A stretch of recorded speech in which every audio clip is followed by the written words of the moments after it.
Well, that'll do it here for us on Morning Rush. I'm Alexa Liacco. Now let's head over to Veronica De La Cruz. Hey, Veronica. Hey, Alexa, TGIF. Happy Friday. Have a great weekend. So we are keeping a close eye right now on several major developments coming from the G7 summit. President Biden confirming he personally signed off on a plan to train Ukrainian pilots. Now he's weighing a decision on what could be a game changer, sending fighter jets to Kyiv. Meanwhile, Ukrainian President Volodymyr Zelensky is in the Middle East, meeting with members of the Arab League ahead of his appearance at the G7 this weekend. And lawmakers calling for tough new tactics to settle the debt ceiling drama. The president has the authority to use the 14th Amendment, and he should be prepared to do that, period. Are they willing to exercise the nuclear option to avoid a potentially catastrophic default? Scripps News Live begins right now.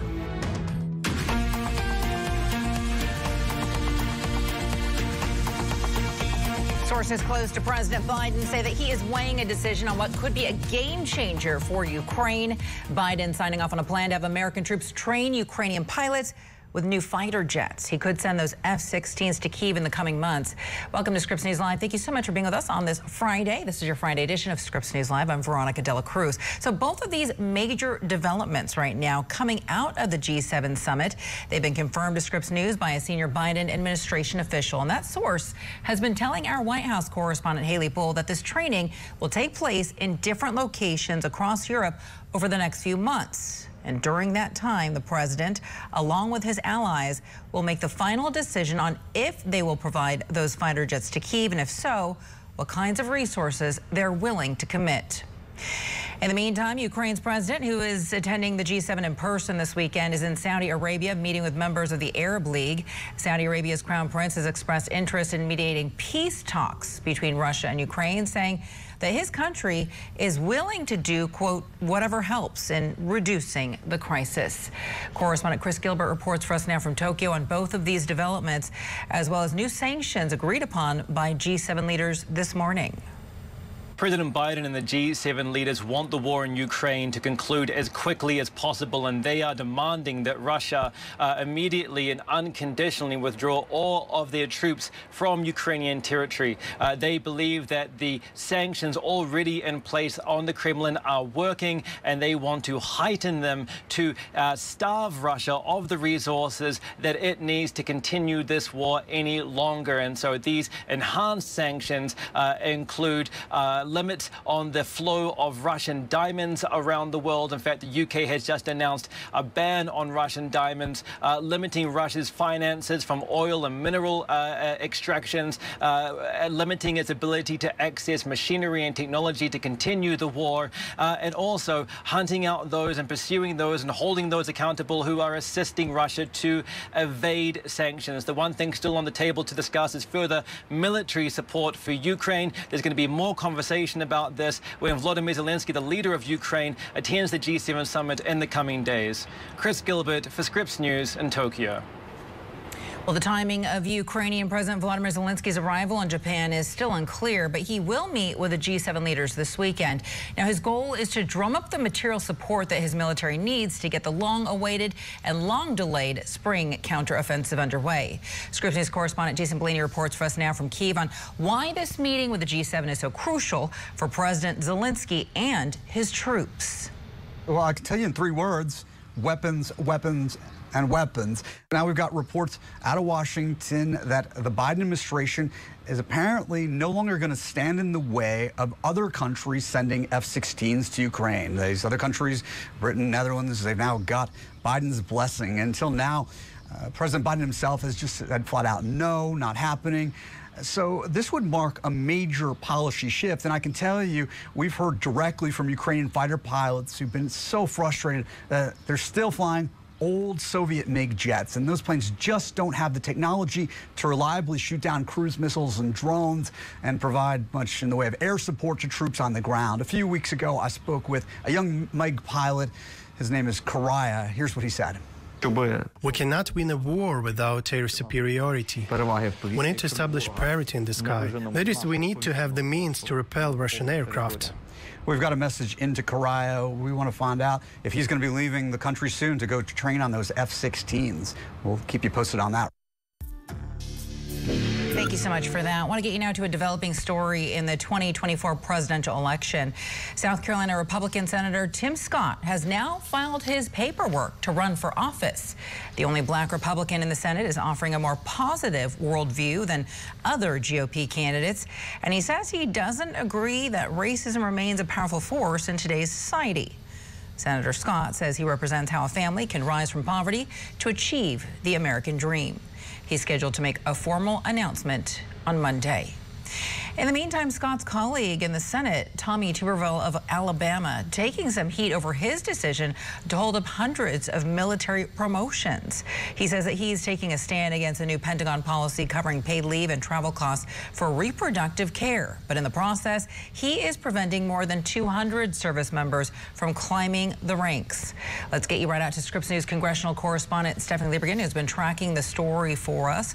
She joins us now live from Capitol Hill. So, Stephanie, break down how one senator is now blocking the promotion for hundreds of military personnel. Hey, Veronica. Well, it's because the Senate often operates on unanimous consent to move business quickly. So that means it just takes one senator objecting to hold things up. And in this case, it's the senator from Alabama who is on a mission to block that new Department of Defense policy on reproductive health care. So I object, and I will continue to object. Since February, that's been the response from Alabama Senator Tommy Tuberville anytime the chamber tries to confirm a pending military promotion. Tuberville is blocking what's typically a mundane Senate action over his objections to a policy memo issued by Defense Secretary Lloyd Austin in February. The policy allows service members to take administrative leave and be reimbursed for travel costs if they need to travel to receive non-covered reproductive health care, including abortions. The policy does not cover the abortion medication or procedure, but Tuberville says it equates to taxpayer-funded abortions. I'll drop my holds as soon as Secretary Austin suspends the memo. The burden's not on me to undo the policy, this illegal policy. The burden is on the Biden administration to follow the law. In a letter to Senator Elizabeth Warren, Secretary Austin said the delayed promotions will have a cascading impact on military readiness. He noted the openings will require some service members to juggle the responsibilities of multiple positions. Austin also noted military promotions work on a cycle, so delaying this cycle also impacts the next group. And uncertainty over the future could mean some service members decide to leave military life altogether. Beyond concerns about military readiness, Senator Tim Kaine, a fellow member of the Senate Armed Services Committee, said the delay also impacts service members' families. They got kids in school and they may have to move across the country and find a new school. I mean, these are not just robots, they're human beings with families and needs, and they need to know some certainty. While Tuberville is the face of this unprecedented hold on military promotions, his effort has been supported by fellow Republicans, including Senators Roger Marshall and Mike Lee. As of Friday morning, 221 general or flag officer nominations are waiting for Senate approval. Now, Republicans say that these nominations, all 221 of them, could go through the regular Senate procedure and avoid that unanimous consent objection and get voted on one by one. But a Senate staffer telling me that process for all 221 pending nominations would take up to 4 months, and it would allow time for no other Senate business to happen, Veronica. Oh, my goodness. All right. Stephanie Liebergen, we're going to have to see where this one goes. We appreciate it, Stephanie. Thank you. So the 21-year-old Massachusetts Air National Guardsman accused of leaking classified documents online will be facing a judge this afternoon. Attorneys for Jack Teixeira will argue for his conditional release in today's hearing in Massachusetts. The Justice Department is requesting Teixeira stay behind bars until his trial, arguing that he previously made online posts suggesting he could be a threat to others. So to come in this hour of Scripps News Live, did Governor Ron DeSantis' spat with Disney cost his state thousands of high-paying jobs? Why the entertainment giant is saying it pulled the plug on $1 billion deal, and why the DeSantis administration says it is spinning the facts. Also, the vast majority of Americans are saying that they are worried about the future because of AI.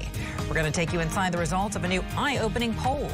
And one day after Speaker McCarthy said he saw a path forward in debt ceiling negotiations, a member of his team says that talks have stalled. We'll have that story for you next.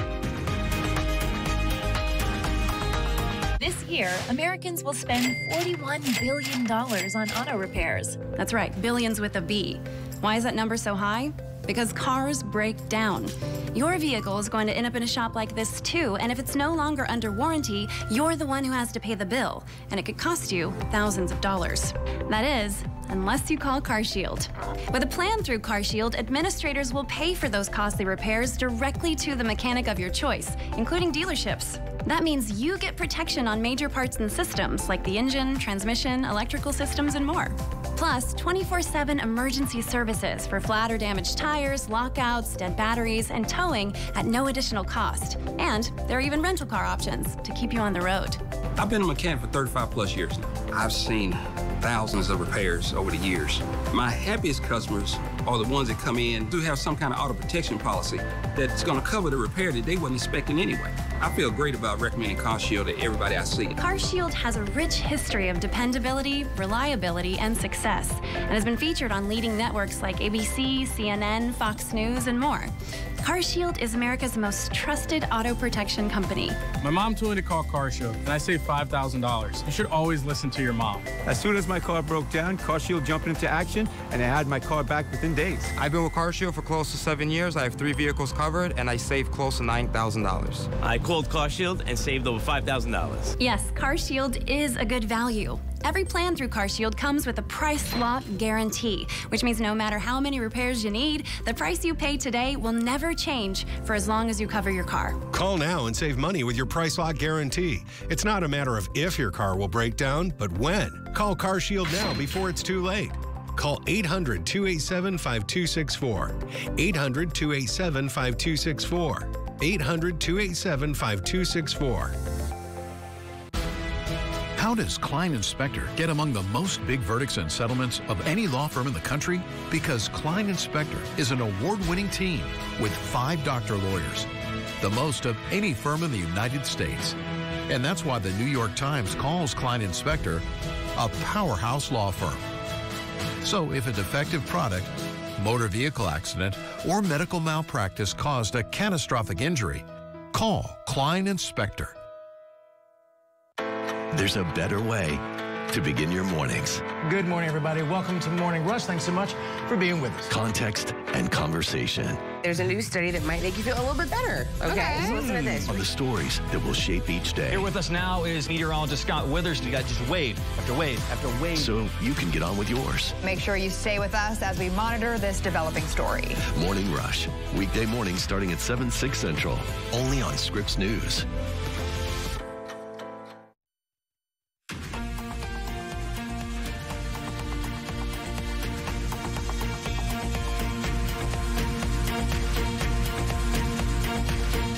With a catastrophic default potentially less than 2 weeks away now, lawmakers are taking a tough look at their options for raising the debt ceiling. Late this morning, one Republican negotiator suggested that the conversations have stalled and said it was time to, quote, press pause on talks. In the meantime, House Minority Leader Hakeem Jeffries has mounted an effort to garner support for a so-called discharge petition, which is a procedural move that could allow Democrats to force a vote on a debt ceiling increase by going around the House Speaker. Now, as of last night, every Democrat in the House, except for 3, pledged to support the option. And then over in the Senate, lawmakers have been urging the president to invoke a section of the Constitution that prevents the U.S. from defaulting on its debt. As the debt ceiling debate continues, they suggest that the president use the 14th Amendment. 14th Amendment, a perfect solution? No, it is not. But using the 14th Amendment would allow the United States to continue to pay its bills on time and without delay, prevent an economic catastrophe, and prevent devastating cuts to some of the most vulnerable people in this country. Other Republicans and some Democrats think invoking the 14th Amendment would derail the ongoing debt ceiling negotiations. Treasury Secretary Janet Yellen is warning that the U.S. could default on its debt as early as June 1st if there is no agreement. So in the meantime, a new poll out finds that most Americans want Democrats and Republicans to just put aside their differences and reach a compromise in order to settle this debt crisis dispute. In an Associated Press Nork Center for Public Affairs Research survey, 63% think that negotiations should include measures to reduce the budget deficit. 19% say that the debt ceiling should be raised without conditions. And then 16% say that it shouldn't be raised at all. The poll also found people viewed President Biden, congressional Democrats, and congressional Republicans with equal disdain in the negotiations. House Speaker Kevin McCarthy is hoping to find a solution soon. Look, we're not there. We haven't agreed to anything yet, but I see the path that we could come to an agreement. And I think we have a structure now, and everybody's working hard. And I mean, we're working 2 or 3 times a day, then going back, getting more numbers. President Biden left a dinner early at the G7 summit in Tokyo to get a briefing on the negotiations. A source is saying, though, that the two sides are still far apart. We have new information now regarding Senator Dianne Feinstein's health, once again raising concerns over her ability to serve. The Democrat from California is now 89 years old, and her office says that she has suffered a number of complications from her initial shingles diagnosis, and that would contradict earlier statements about her frailness originating from a bad case of the flu, and that was all according to the New York Times. Now, her absences from the Senate Judiciary Committee have caused Democrats great concern because it's created a backlog of judicial nominations as more conservative judges have dominated recent court rulings. Let's get you right out to Scripps News national political correspondent Kevin Cirilli, who's live for us in Washington. Kevin, how is Feinstein doing right now, and what are lawmakers saying about her status? Well, Republicans are still backing her, and some political strategists that I've been speaking with over the last several weeks have raised the issue that perhaps they're supporting her and saying that she ought not to retire because her absence from voting in the Senate has actually stalled judicial nominees, as well as there's a razor-thin Democrat majority in the Senate and has made it worked in the Republicans' favor. Separately from that, look, I mean, that's the politics, but this is a personal matter for many of these senators, including Democratic senators who have served with Senator Feinstein, who's 89 years old, the oldest senator in Congress, for decades, and they respect her on a personal level. But take a listen to what the chairman of the Judiciary Committee had to say about the new reports now that her office did not disclose the medical complications that resulted from her shingles. Take a listen to the chairman, Durbin. Here he is. Can't be the judge of that, but I will tell you that she has to make that decision for herself and her family as to going forward, but we're happy to have her back. Now, since she has returned, Veronica, she's continued to miss votes. And in fact, since returning to the Senate, she's missed 4 votes. And I think that has frustrated Democrats from a political standpoint. But as you just heard from Chairman Durbin, there's this personal aspect to this. And from a broader political statement, as age has been an issue in the upcoming 2024 race for both former President Donald Trump as well as President Biden, who would be the oldest president if he serves, continues to serve out his second term in office. And Americans and voters typically expect transparency and honesty when it comes to talking about the public servant's health matters. And that's another difficult conversation that's being had in Washington, Veronica. And you and I have talked about this off air, but it's a difficult conversation, but it's one that folks are having. No, and voters are having, for that matter. Yeah, you know, Senator Feinstein, I used to live in San Francisco. She's a tough lady. She's a tough lady, and I hope that her health continues to improve. Okay, Kevin, I want to go ahead and switch gears now, get back to the debt ceiling, which we've been talking about all morning long, and of course you've been tracking now for what feels like years and years, even though I'm sure it's only been a couple weeks. Kevin, how did we get here? How did we go from the path forward yesterday, in which talks were going seemingly well, to today, in which, you know, lawmakers are now saying we need to press pause on these talks? You know, I think, quite frankly, and stocks are in the red right now. I just had a glance down at my Yahoo Finance app and saw the ticker. And the reason is because of this chatter of a constitutional crisis should progressives invoke the 14th Amendment. And ultimately, that could actually require a ruling from the Supreme Court of the United States. So imagine that, folks, for a second. If there would be a technical default on June 1st and the president were to invoke the 14th Amendment, citing that he has the executive authority authority to continue to make good on the payments of debt obligations that the U.S. has already said that they would make due on. Republicans would disagree with that. Conservatives would push back against that. And ultimately, you would have to potentially have SCOTUS rule in on this in real time. So that's a scenario that you're seeing reverberate in market reaction. And it's another data point that you and I, Veronica, have reported on in these past several weeks of how the brinkmanship battles in Washington, D.C. have a real tangible cost on Americans' bottom lines, in this case, the stock market. And so beyond that, I think what you're seeing in the market today is that a negative reaction to the progressives coming out yesterday and saying that they want to see President Biden invoke the 14th Amendment. Separately from that, on my reporting, based on my reporting, I can tell you that that is not the preferred route that President Biden would like to see. That's not the course of action that he would like to see. And in fact, the president, during his G7 travels and taking a break from those meetings to focus via virtual meeting with his debt ceiling negotiating team, and that he has continued to monitor that situation. He tweeted out that photo that those progress is still being made. That was a signal that he is continuing to negotiate with Republicans, this despite the progressive calls yesterday to invoke the 14th Amendment. Yeah, I mean, we're going to have to see where this heads next. It just seems to be a lot of back and forth, you know, at this time. And I think the biggest issue is, you know, how do you cut the deficit? You know, and where do you make those cuts from? There obviously are a lot of talks that need to be had, but Kevin, we always appreciate you tracking it for us. And like you were saying, markets are down right now, all three indices in the red. The Dow's down about 100 points. Kevin, thanks. Straight ahead on Scripps News Live, did Governor Ron DeSantis spat with Disney just cost the state of Florida thousands of good-paying jobs, while the entertainment giant is saying it is pulling the plug on a billion-dollar project, and why the governor's office is saying that Disney has been spinning the facts. Also, the first lawsuit was filed just hours after Montana's governor signed a new TikTok ban into law. Content creators are joining forces to sue. We'll have the details on this next.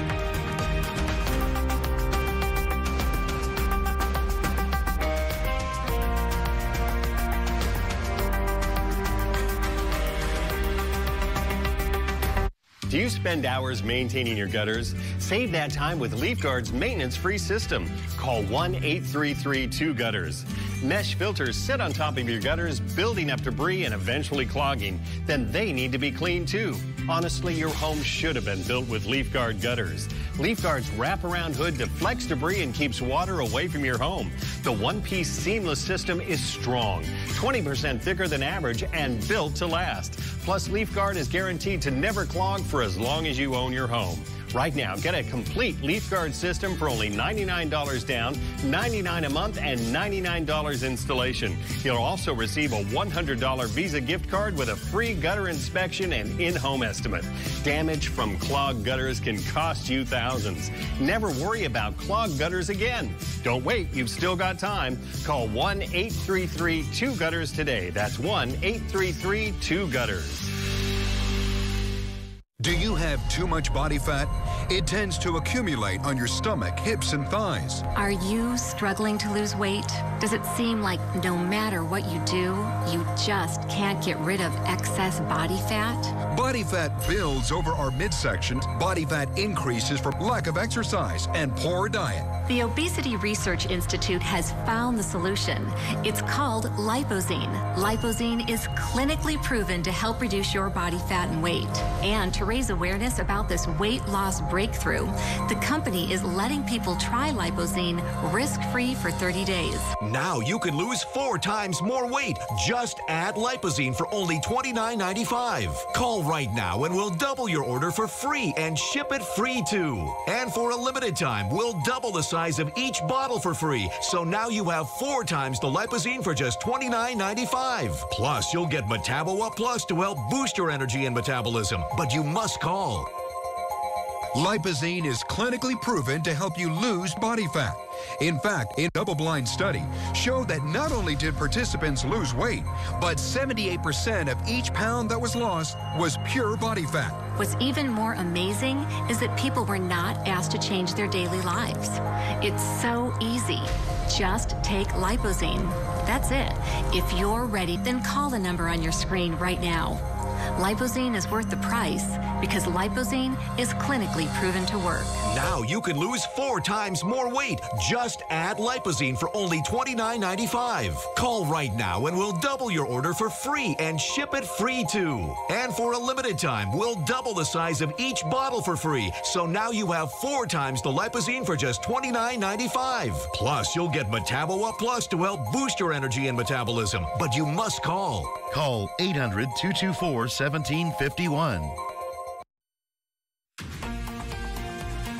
Well, as anticipated, Montana Governor Greg Gianforte has to defend the state's TikTok ban in court. Hours after signing the measure into law Wednesday, 5 TikTok content creators filed a federal lawsuit against the state. They are arguing banning the social media app violates their free speech rights.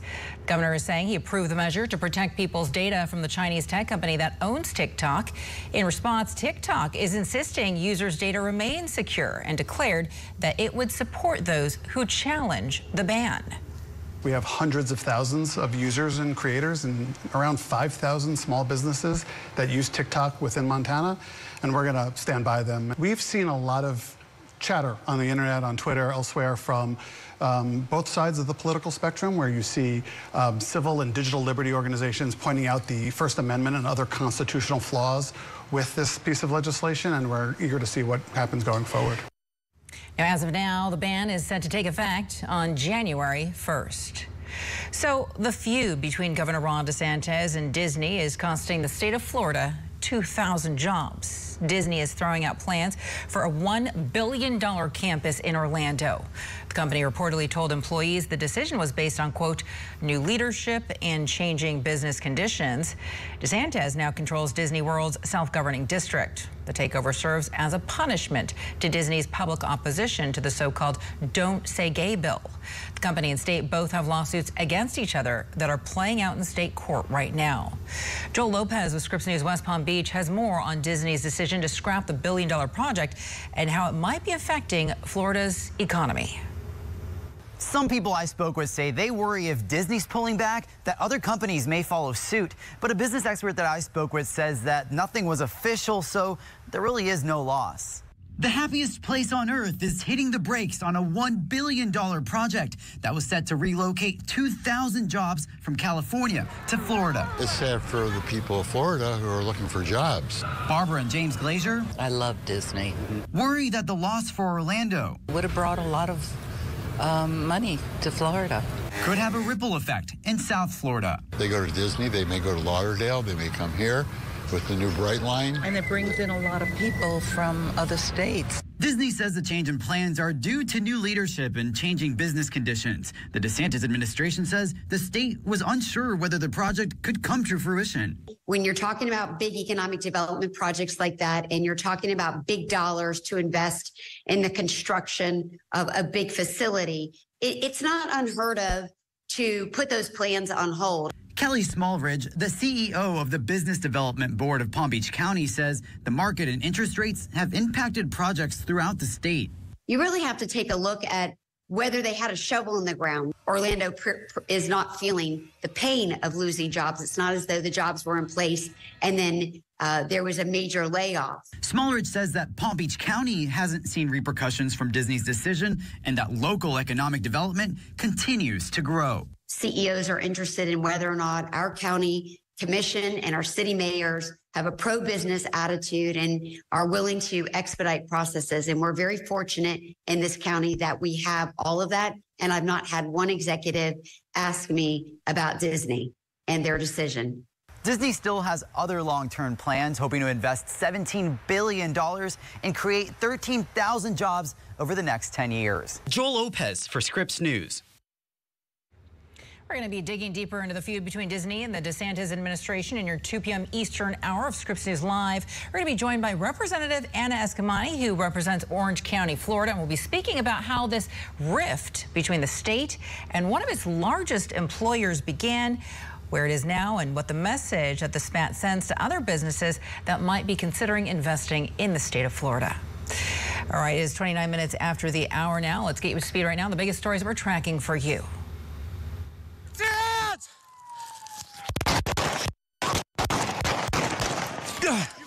I'm good!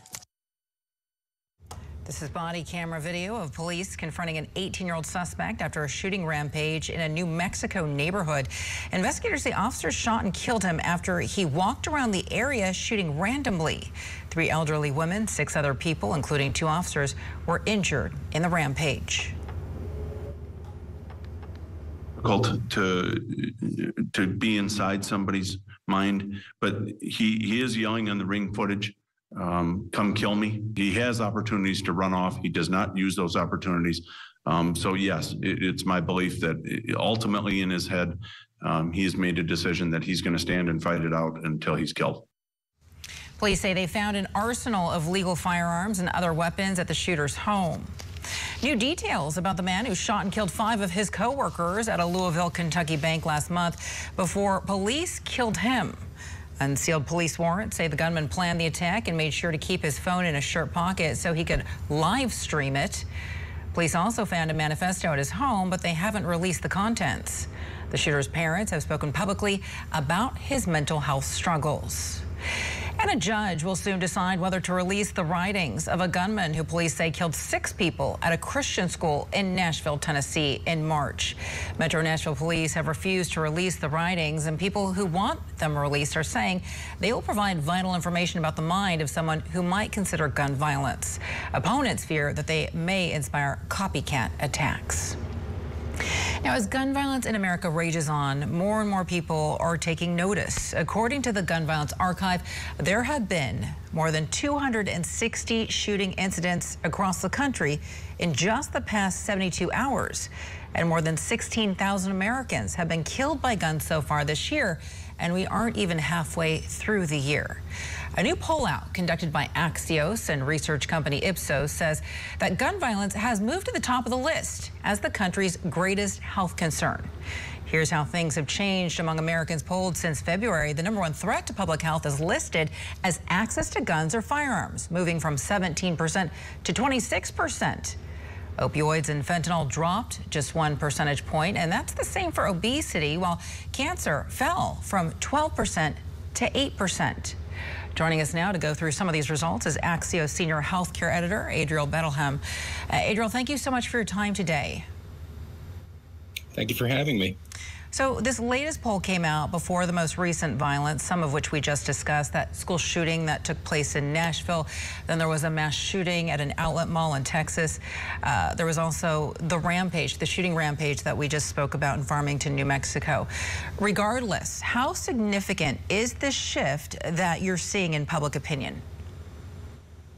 Well, it's significant when you see the other big perceived threats like obesity and the opioid crisis, barely changed. Since February, I think, just the drumbeat of headlines, the spate of mass shootings, it seems like every other day we're hearing about them. I think you can posit all of that has sort of focused people more on the issue in ways that maybe weren't apparent the last time we did the poll. And I think, there's a certain proximity issue. There's polling that suggests that, 1 in 5 U.S. adults have said they've personally been threatened with a gun, and 1 in 6 have personally witnessed someone being shot. So it's not many degrees of separation. Yeah, and to your point, it does feel like it's happening more and more. So after the most recent mass shootings that I spoke of, the Republican governor of Tennessee signed a bill granting immunity to gun manufacturers, and then several Republican-led states eased restrictions on conceal and carry laws. But the former Republican Senate Majority Leader Bill Frist has said that gun violence has become a public health crisis. Tell us more about this op-ed that he wrote in Forbes and whether it might shift the opinion of those in the Republican Party. Well, I mean, I think, guns, it's obviously viewed as a very polarizing political issue, whether in state houses or in Congress, what have you. I mean, some see an inalienable right to them. Some see them as, weapons of death. And so it's very hard to bridge that. But I think there's also been this increased push to portray gun violence as something more than politics, a public health issue. And experts are factoring employer costs and insurance claims and mental health counseling and other variables that go into, for instance, helping the survivors. And I think Frist, who's a former heart surgeon, is kind of saying the deaths from firearms have grown into an official public health crisis, and he's calling for a fresh look to see what can be done about it. So we'll see if his voice matters in all this. I want to circle back to something that you were just saying, because there is this economic cost to gun violence in America. I wanted to ask you specifically, who ends up paying for mass shootings? What is the financial cost like for American taxpayers? Well, I mean, I think, the health systems absorb the cost of treating from the emergencies. And then there's often a trickle-down effect, where the health system is absorbing some of the cost. Insurance and employers, if it's employer-based coverage, are absorbing some of the costs. So it kind of gets distributed out. And because these incidents certainly are not trying to trivialize them, but they are happening in pockets one at a time, it's not something that you can tally up as easily as maybe the cost of a pandemic or something like that, where you have a surge of COVID cases. But it is significant, and it does eventually trickle down, and it may, show up in the form of higher emergency care cost, higher premiums, this sort of thing. The health system has a way of sort of passing through excess costs, and this is no doubt, changing the calculus a little bit in the cost of care. Yeah, you're right about that. I think the research shows that gun violence in America right now is costing the U.S. some $500 billion a year. We also know that gun violence is now the #1 cause of death for Americans under the age of 19. Now, for a long time, we didn't hear a lot about it. The CDC wasn't studying it, wasn't researching it. Why do you think we're seeing more data now on gun violence, and do you believe that it will lead to a solution? Well, definitely the CDC for some period of time was prohibited in congressional spending bills from undertaking these studies. That was lifted a few years back. The way that these studies work, you don't immediately get numbers. So I think some of the findings are just sort of trickling out. But I think there's just generally more of an awareness and more anecdotal stories from survivors of what they've went through. And just that this is not sort of a drop in the bucket after the incident, everything goes away until the next incident, that there's costs of counseling and grief therapy and time away from work. So I think there's like a three-dimensional effect that's starting to be fleshed out a little bit more, whether it's coming through public health sources like the government, or it's just personal anecdotes from survivors. Certainly the Biden administration, you're seeing them trying to get survivors a lot more to tell their stories as they make a pitch for tougher gun restrictions. All right, Adriel Bettelheim is the senior healthcare editor for Axios. Adriel, thank you so much for your time today. We appreciate you stopping by. Thanks for having me. And here's another impact of the surge of gun violence in America. Other countries are now issuing travel advisories on coming to the United States. Recent countries have put out warnings like United Kingdom, France, Australia, and Canada. And Pew Research says that the gun death rate in the U.S. is 14.6 per 100,000, which is more than 14 times higher than Australia, more than 7 times higher than Canada. Last night, our Del Walters led an important conversation about gun violence and other safety issues posing a serious concern to many Americans. You can find it in all of the stories that we've been featuring this week as part of our series, The Truth About Crime. It's on our website at scripsnews.com. So to come on Scripps News Live, will artificial intelligence improve our lives, or will it impair them? A new poll out shows the majority of Americans have fears about the future. Also, new technology powered by AI is bringing researchers closer than ever to communicating with animals. We're going to show you just how they're doing it, and we want to remind you right here, don't forget to follow us at Scripps News on Twitter, Instagram, Facebook, and on TikTok. We'll be right back.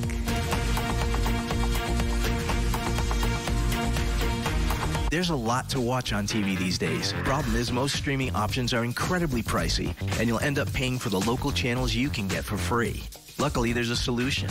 Sling is only $40 a month. And you get awesome stuff like sports, news, and today's hottest TV for half of what the other guys cost. If you already get free locals with an antenna, now you can easily add the channels you're missing with Sling. It's the TV you love for a price you'll love. Visit sling.com/antenna to learn more. How much money does your business qualify for? This business qualified for a $325,000 refund. This small business owner qualified for a $50,000 refund. If you had W-2 employees during the COVID-19 pandemic, you may be entitled to up to $26,000 per employee with the Employee Retention Tax Credit. The average business qualifies for a $247,000 refund, even if you got PPP. This approved payroll tax refund program from the U.S. Treasury Department is set up to reward business owners who kept employees on payroll during the pandemic. There is no upfront cost to see if your company is eligible and a no-fee guarantee. If you don't receive a refund, you pay nothing. This quick and easy call can get your business the money it deserves. The deadline to file your claim is limited. Don't wait. Call now. Just call 800-314-2395. That's 800-314-2395. I don't get paid until next week. I got you. I'm Dave, and I can spot you up to $500 of your future money instantly. Up to $500 instantly? What else is in my future? A new couch. Only! Get up to $500 instantly with Dave. We need some help. I know. I'm going to CashNetUSA.com. And if approved, we can have the money in our account as soon as the same business day. Go to CashNetUSA.com to apply for the money you need. Wouldn't it be great if every meal was perfect? Not just big family cookouts or cozy dinners for two, but even those crazy busy everyday meals? With Omaha Steaks, you'll love every meal because we only deliver the best. The possibilities are endless, and perfection is always guaranteed. Visit omahasteaks.com/TV to order the perfect meal collection today for just $99.99 and get 8 burgers free. Why is Aaron happy? Well, Carvana has tens of thousands of cars under $20,000.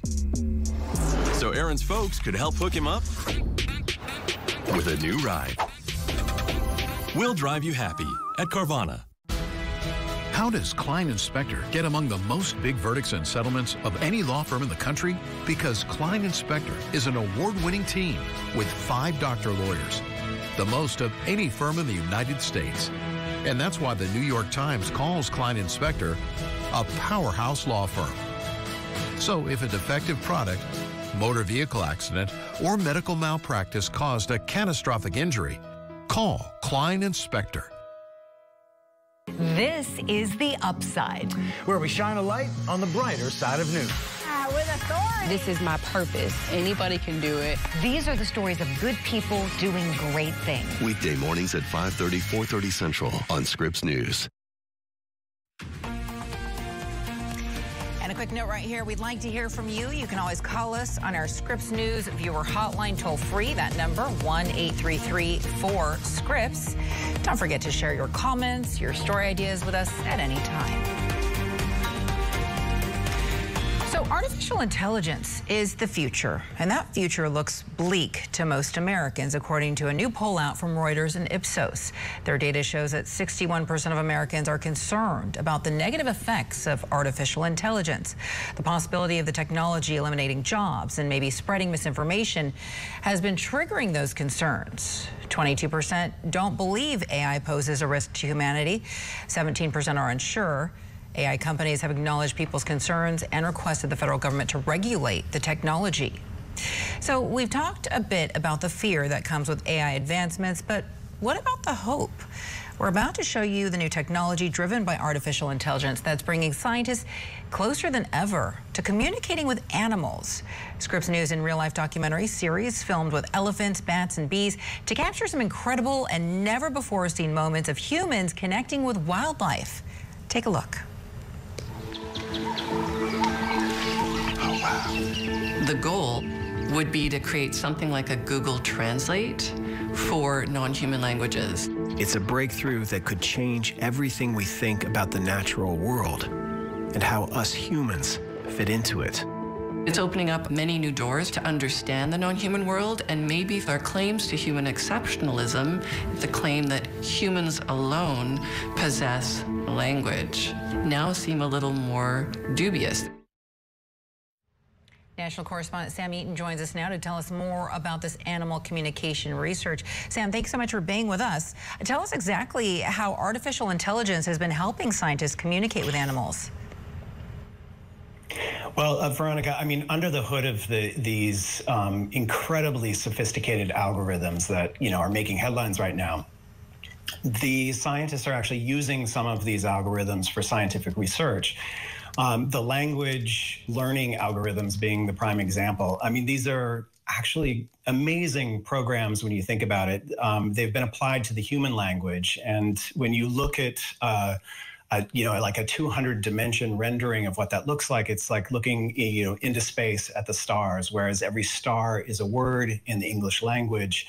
And it turns kind of this idea of translating languages into a mathematical problem. It's it's like a mathematical representation of language.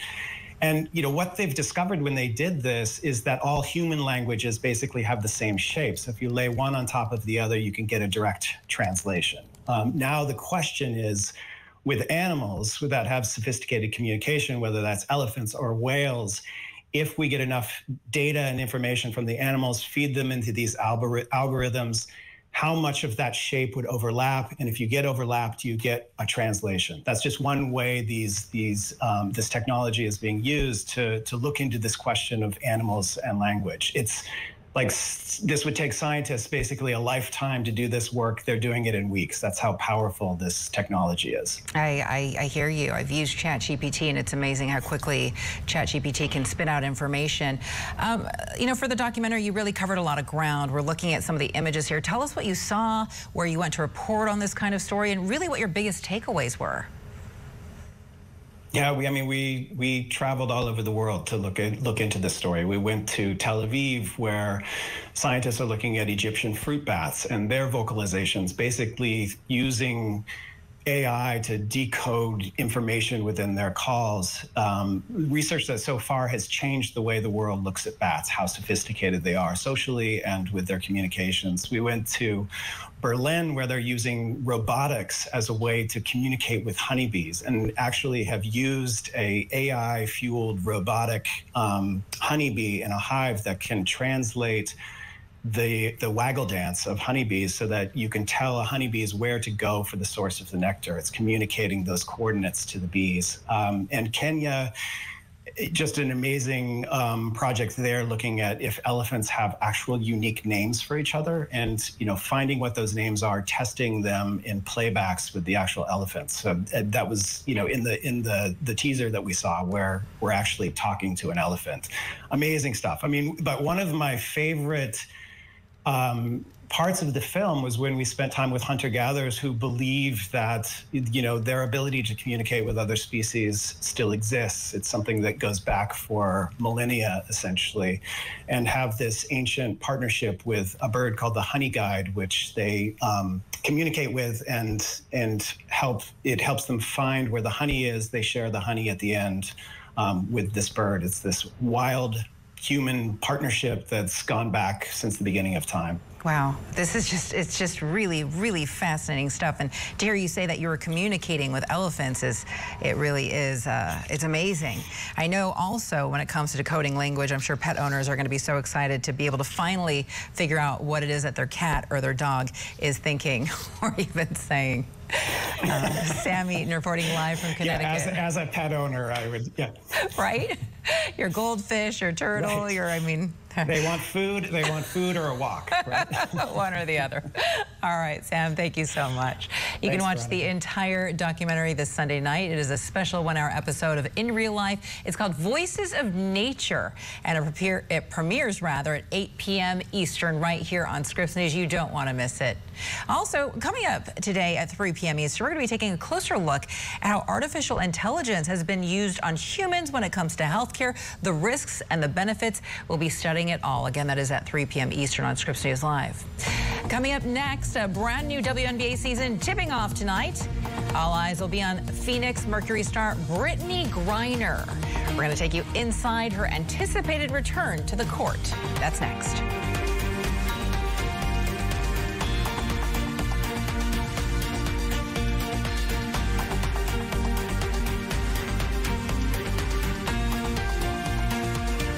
At Rue La La, feel like $1 million without paying the price.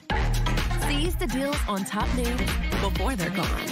Get in to never miss out. Shop RueLaLa.com today.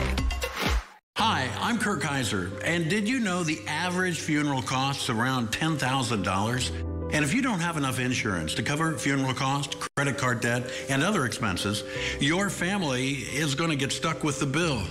Don't let that happen.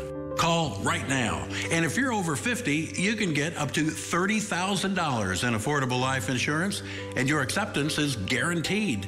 That's right. If you're over 50, you can't be turned down for this insurance, regardless of your health. Plus, there's no medical exam and no health questions. Your rate will never go up. Your coverage will never go down. And rates start as low as $5 a week. Your coverage begins as soon as your application is received. Don't wait until it's too late. Just call 800-760-7793. Coverage is guaranteed regardless of your health and cannot be canceled without your approval. Don't leave your family with a huge bill for your funeral.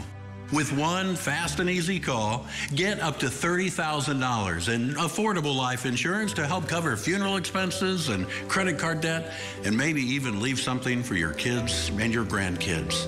Remember, if you're over 50, you can't be turned down, regardless of your health. There's no medical exam and no health questions.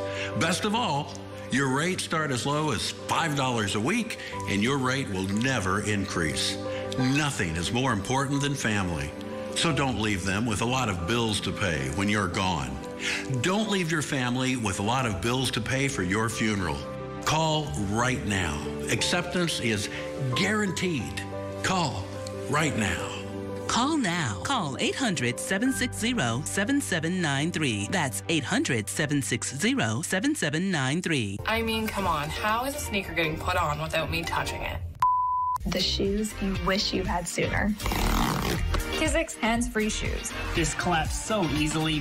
They are so comfortable, they feel like you're walking on marshmallows. There's no tying, no pulling, no heel crushing. These are shoes that I will never want to take off. The hype is real. So simple, so easy to use, amazing technology. Bye-bye to my old sneakers. With Kizik. Seriously? Did you see how easy that was? Sure, you'll teach her how to drive a car. Then use Greenlight to power her independence. With crash detection with 911 dispatch, family location sharing, and emergency SOS alerts. Invest in your best investment with Greenlight.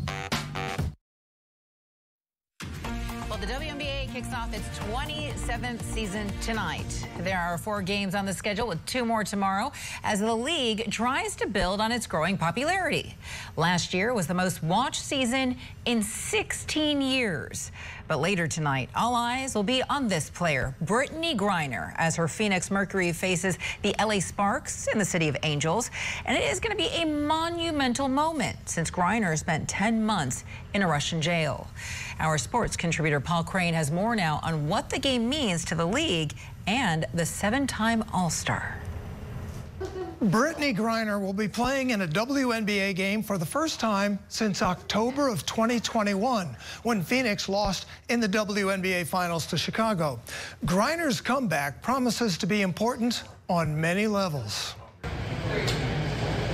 Brittany Griner's 10th season in the WNBA will be unlike any other. It is a surreal feeling, being back in my Phoenix jersey, just being back in the arena, just taking it all in. You know, I didn't think that it would come this quickly. You know, I was prepared for the long haul, but it's so nice being here and being able to be up here doing media again and wearing this jersey.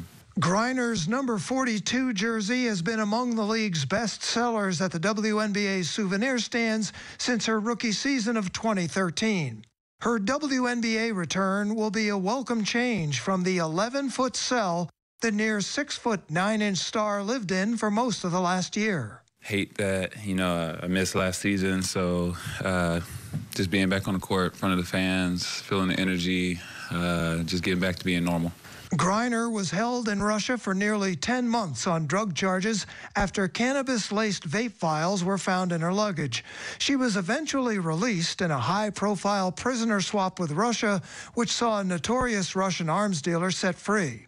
It's an experience, she says, not only changed her life, but changed her purpose as she plays. It's cool because now I'm able to reach even more people and, bring them into the WNBA, but then also keep them aware, of other detainees that are still, left behind right now. Griner will undoubtedly get more attention than ever from fans, media, and even other players. That's part of the reason she will also be getting some sort of special travel accommodations. I can't say too much about the security things, but, things will be different this year for sure. After playing in just one preseason game, Griner says she's ready to go. At 32, the clock is ticking on her professional career. And if the Russian experience taught her anything, it's taking the time to treasure the joy of playing a game she has loved since she was a child. I definitely feel like I'm in a good spot, getting ready for the season to start up. When I got back, I actually jumped back into working out really quickly, actually. That really helped me get ready for training camp and everything. So it's nothing like playing basketball, but I've been feeling good, though, actually. Brittney Griner is in a unique position. Her team needs her to do well, and now so do the Americans who are being held in Russia and other countries around the world. Paul Crane, Scripps News. All right, Paul, thank you so much. Our sister network, ION, will be televising WNBA every Friday night, beginning next week, with the debut of the WNBA Friday Night Showcase on ION. Next Friday, Scripps Sports will bring you the Chicago Sky hosting the Washington Mystics. That's going to take place at 8 p.m. Eastern, and it is followed by the Dallas Wings and the Seattle Storm, 10 p.m. Eastern. Again, you can catch those games over on our sister network, ION. And we have much more coverage to come in your next hour of Scripps News Live. I'm Veronica De La Cruz. Don't go too far. We're back after this. Are you on Medicaid and Medicare? The U.S. government recently announced that 12.2 million citizens are eligible for additional benefits beyond what they received from the original Medicare or Medicaid. These benefits may include $2,500 of dental credit, $900 of pharmacy credit, plus you could be adding up to $164 back into your Social Security check every month. Certain beneficiaries qualify for specific benefits based on income verification. It's easy to see if you qualify. Call Go Medicare at 800-718-0414. And see if you're one of over 12 million who may qualify. For $2,500 of dental credit, $900 of pharmacy credit. Plus, you could be adding up to $164 back into your Social Security check every month. Certain beneficiaries qualify for specific benefits based on income verification. This call is 100% free with no obligation to enroll. At 800-718-0414. Are you on Medicaid and Medicare? The U.S. government recently announced that 12.2 million citizens are eligible for additional benefits beyond what they received from the original Medicare or Medicaid. These benefits may include $2,500 of dental credit, $900 of pharmacy credit. Plus, you could be adding up to $164 back into your Social Security check every month. Certain beneficiaries qualify for specific benefits based on income verification. Call Go Medicare at 800-718-0414. If you have recently turned 65, you may be able to enroll in a new plan today that may include benefits like $2,500 of dental credit, $900 of pharmacy credit. This call is 100% free with no obligation to enroll. So call today. At 800-718-0414. That's 800-718-0414. This is a paid advertisement for legal services. Attention, this is an important message for anyone who spent time at Camp Lejeune before 1988. The U.S. Senate recently passed a bill that will allow anyone who spent time at the base to seek justice for injuries and illness caused by toxic water. You may be entitled to significant compensation from the federal government. A special hotline has been established. Call now for a free case evaluation. Just call 800-806-2823 now. If you or a family member spent time at Camp Lejeune, you consumed toxic water known to cause cancer and other serious health issues, including birth defects, leukemia, Parkinson's disease, miscarriage, and even death. Millions of people may be affected and don't even know it. Call now to see if you or your loved ones qualify for significant compensation from the federal government. Don't wait. The time to file is limited. Don't miss the deadline. Just call 800-806-2823 now. That's 800-806-2823. When Lila was ready to sell her ring, she sent it to Worthy, where they took care of everything and auctioned it on her terms. Then, Worthy sent Lila her money.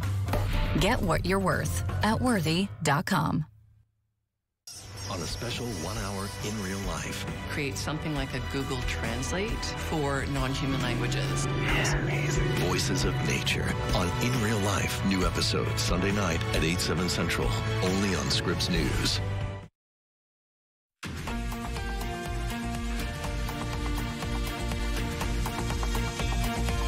Hey there, thank you so much for staying with us on this Friday afternoon. Great to see you today. It's now 1 p.m. in the East, 10 a.m. out West, TGIF. You made it to Friday. I'm Veronica De La Cruz. Welcome back to Scripps News Live.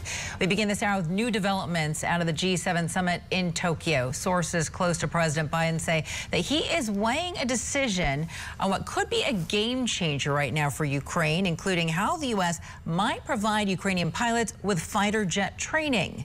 Scripps News White House correspondent Haley Bull is live for us right now in Washington. So, Haley, what more can you tell us about what could become a pretty significant development? This would be a major development in how the U.S. is supporting Ukraine's defense. A senior administration official confirms to Scripps News that the U.S. will support efforts with allies and partners to train Ukrainian pilots. That training would take place in Europe. It's expected to take several months, but start in the coming weeks. And while that is happening, the official says those countries participating will decide the details of who, when, and how those jets are provided. And as you mentioned, this is a significant development as President Zelensky has previously and repeatedly asked for F-16s as Russia continues its invasion, noting it has less air defense and less artillery than Russia. But the U.S. to date has been reluctant to take its support of Ukraine that far. This update is coming, though, as President Biden meets with other G7 leaders in Japan, where a major focus there is on supporting Ukraine and condemning Russia's aggression. The countries are unveiling sweeping sanctions against Russia focused on curbing the evasions of sanctions, as well as curbing support for Russia's war machine and battleground equipment. The U.S. specifically announcing hundreds of sanctions against individuals and entities and expanding the sanction authorities to more sectors of Russia's economy. There's also a lot of symbolism in this meeting as Japan looks to promote peace. The G7 leaders having visited the site of one of the atomic bomb droppings in Hiroshima and are condemning Russia's nuclear rhetoric as they focus, as the G7 leaders, on nuclear disarmament. Listen. The G7 is about tackling the many pressing global challenges that are in front of us, and it is about the world's most advanced economies working together through international cooperation to address some of these very serious challenges, whether that be addressing climate change, whether that be addressing health insecurity, food insecurity, Russia's barbaric and unjust war in Ukraine. Meanwhile, as Ukraine looks to continue support as the war continues there, President Zelensky is reportedly expected to go to the G7 summit and meet with leaders there. He visited the Arab League summit in Saudi Arabia ahead of it. It's noteworthy as some countries there still maintain ties with Russia or to date have taken a largely neutral stance as Russia continues its war. While there, Zelensky touted the Ukraine peace formula that they are looking to pursue. Take a listen to how he addressed this.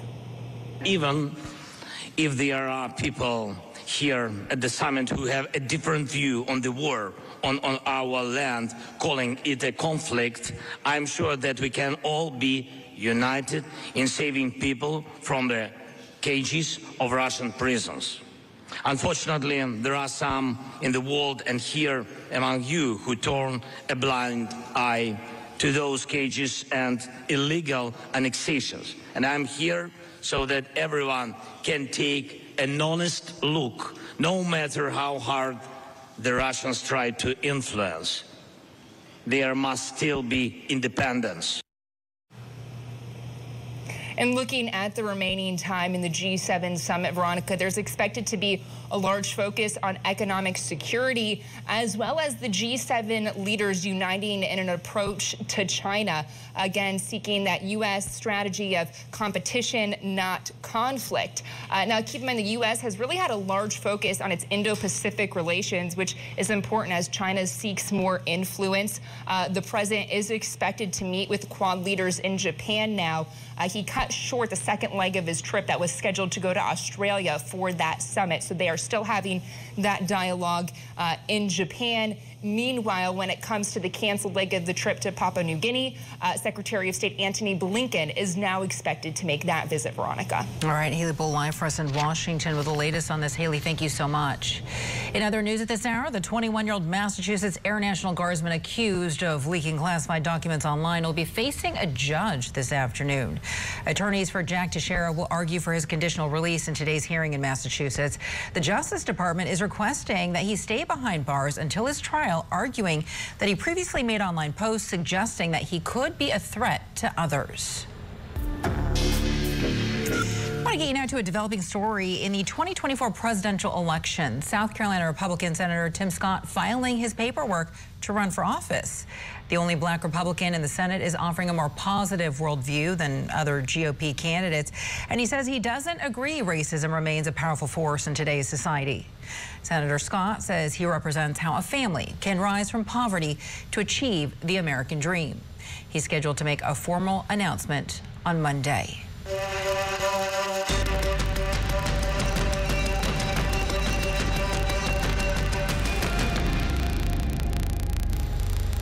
From car theft and gun violence to the internet, where criminals use fraudulent emails to scam people and businesses out of billions of dollars every year, coast to coast, our Scripps News team has been investigating how crime impacts your area. Like in many places in Florida, all sorts of fraud runs rampant, but the business email compromise is one of the largest, according to the FBI's list, in terms of dollars lost. Last year alone, consumers and businesses lost nearly $3 billion across the country. Florida has the second most victims and money stolen, only behind California. Business email compromise fraud is a scam that devastates both families and can bankrupt businesses. Fraudsters impersonate businesses and initiate what seems like legitimate wire transfers. Think about things like stealing people's closing costs and down payments on their homes by faking to be a title company. The FBI created a new unit in Orlando of forensic accountants focused solely on this crime. They have between a 40% and 70% success rate on returning money to victims. The best shot at getting your cash back is when you report this immediately to your bank and the FBI's online reporting portal. The sooner, the better. I'm Jackie Calloway for Scripps News, Tampa. Here in Baltimore, gun violence is sadly front and center for city residents. Last year, we saw more than 300 homicides, and there's been roughly 100 so far this year. The past winter was especially violent for young people. At City Hall, there's been a number of efforts to bring the shootings down. One of them, community violence intervention, trying to work on the ground to get in the middle of a conflict before it escalates, and involving hospitals to engage and support gunshot victims. According to the city's numbers, there's been a 19% year-to-year reduction in homicides and an 18% drop in non-fatal shootings. Even with the progress, the mayor says the city is still losing too many people to gun violence. Jack Watson, Scripps News, Baltimore. Here in Detroit, gun violence is a major issue like it is in much of the country. In recent weeks, we've had a number of shootings involving teenagers, and we've even had some shootings involving young children who accidentally get a hold of their parents' gun and shoot themselves or other kids. We've also had 2 school shootings in just the last 18 months, one at nearby Oxford High School where 4 students were killed, and another at Michigan State University where 3 students were killed. And on the wake of these shootings, the state legislature has actually passed 3 new laws focused on gun reform. One is on expanded background checks, another is on safe storage of firearms, and a third is on the so-called red flag laws. Now, Governor Whitmer has already signed 2 of these bills into law, but the third on red flag laws has not yet hit her desk, but she's expected to sign it when it does. I'm Brett Cass, Scripps News, Detroit. Now, staying on the topic of gun violence, and in an effort to help with crime, security guards are now being hired to protect places like schools and patrol neighborhoods. The number of security guards in the United States is rising. That's according to the Bureau of Labor Statistics. And it all comes at a time when the number of police officers is declining. Chris Stewart looked into the qualifications that someone needs to have to become a security guard, as private security companies have been reporting a boost in business. Saying we had 7 guys on. After you. Yes, sir. So you just tell us what you need and we'll, This is Mayor Marcus. Stand by. Fire. He brought us to this gun range to show us how he trains people to become armed security guards. One more. The industry of private security has been growing, and while you might see a security guard at the grocery store or at the mall, we wanted to know what qualifications do they have, especially the guards who are armed. So I'll just tell you guys what we're going to do, and we'll just go through it one by one. The majority of it is classroom. Then you have hands-on courses that cover combatives, handcuffing, pepper spray, baton, and firearms. And you'll actually do those things hands-on as part of your training. Stand by. Fire. Marcus works for Ranger Guard, a private security company based in Houston with roughly 400 security guards in Texas. It also operates in Florida and Nevada. A big part of that comes down to response time. You can't beat the response time of someone that's there on site already. Many of the guards he trains will patrol parking lots, construction sites, and even schools, like this private one in Houston. In the past, the way that security guards were perceived was bad. When I think of the word security guard, I think of the mock-up. Yeah. Ranger Guard's founder, David Catran, may be aware of what some people think of security guards, but he says that's changing, especially with property crimes increasing last year in many large cities, according to a report by the national nonprofit, the Council on Criminal Justice. Crimes like car thefts and break-ins are solved only 13% of the time, according to Pew Research. He says businesses are willing to pay him more for someone to stand guard. If we go back, I would say 5 years ago, where police would command, let's say, $45 an hour, and security guard company would come in at around $19 to $20 an hour. Today, I can say that we're even. While more businesses may be turning to private security with many police departments stretched thin, Robert McCree, who teaches at the John Jay School of Criminal Justice in New York and has studied private security since the 70s, tells me it's important to understand the difference between private security and private police. The industry doesn't like that term, private police, because they really aren't police. Private security officers are there to deter, to detect, to respond, but not to put their lives at risk if something untoward is occurring. The qualifications to be a security guard vary from state to state. On the target. Along with the firearms training we saw, in Texas, security guards also need to pass background checks. Every state is different, and so it's a state-run industry. And so even to the local level sometimes. I spoke with Steve Amate with the National Association of Security Companies. He travels the country in support of states adding training requirements for security guards. There's no national standard, but more cities and states are putting in training requirement laws. He says right now 28 states require specific hours of training for a security guard to carry a gun. This week, Maryland's governor signed a bill that will make his state the 29th next year. A law is now in effect in Tennessee that requires security guards to go through de-escalation training as well as learn CPR and first aid. The law is called Dallas's Law, named after a man who died after being restrained by security guards in Nashville in 2021. I did ask what concerns Amate as security guards are being hired to protect more places. I do worry that people are going to think that this private security officer, he's wearing a uniform, he's armed, but he's not a police officer. And so tempering that expectation, it's very important. He says it's important people remember the job of many security guards is to deter crime. It's a deterrent for crime to potentially happen. It's not going to stop everything, but like if you see a car that's marked with lights and somebody's driving around constantly being present, that criminal looking to score a quick couple $100 from a catalytic converter is going to think twice before stepping foot on your property. Jared Dubin, whose property management company hires Ranger Guard, says even with high-tech tools and camera systems on the market that can observe crime, there is power in the human touch, and people like those mark as traits. Chris Stewart, Scripps News, Houston. You can join Chris for an all-new episode of The Race. He's going to take a closer look at methods many are turning to for personal protection and the efforts to help teens impacted by gun violence. Again, it airs this Sunday morning at 9:30 a.m. Eastern right here on Scripps News. An investigation following a series of suicides on Navy ships reveals a number of failures by leadership. Coming up next on Scripps News Live, we're going to take a closer look at why. Plus, debt ceiling negotiations continue right now in Washington, where negotiations stand. That's next on Scripps News Live. Quick programming note right here before we go to break. Don't forget that you can always count on Scripps News for all of your headlines throughout the primetime hours as well, beginning at 6 p.m. Eastern with our Del Walters. We'll be right back.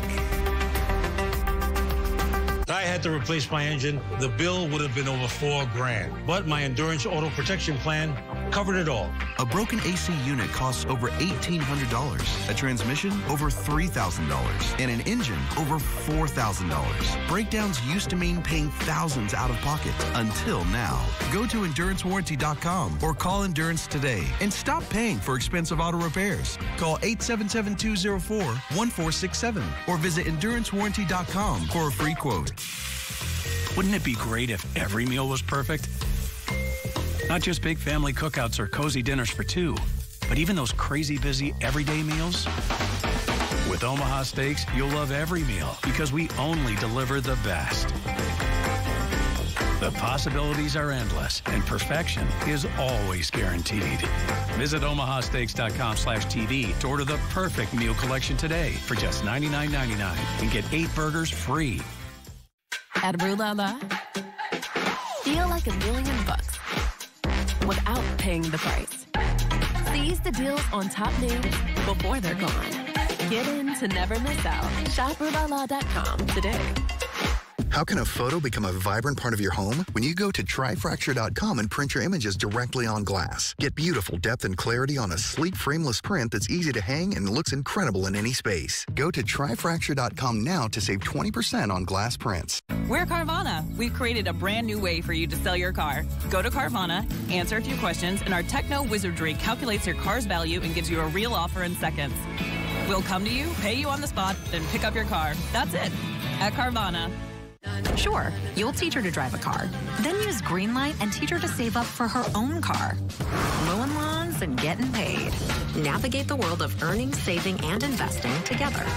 Invest in your best investment. Greenlight.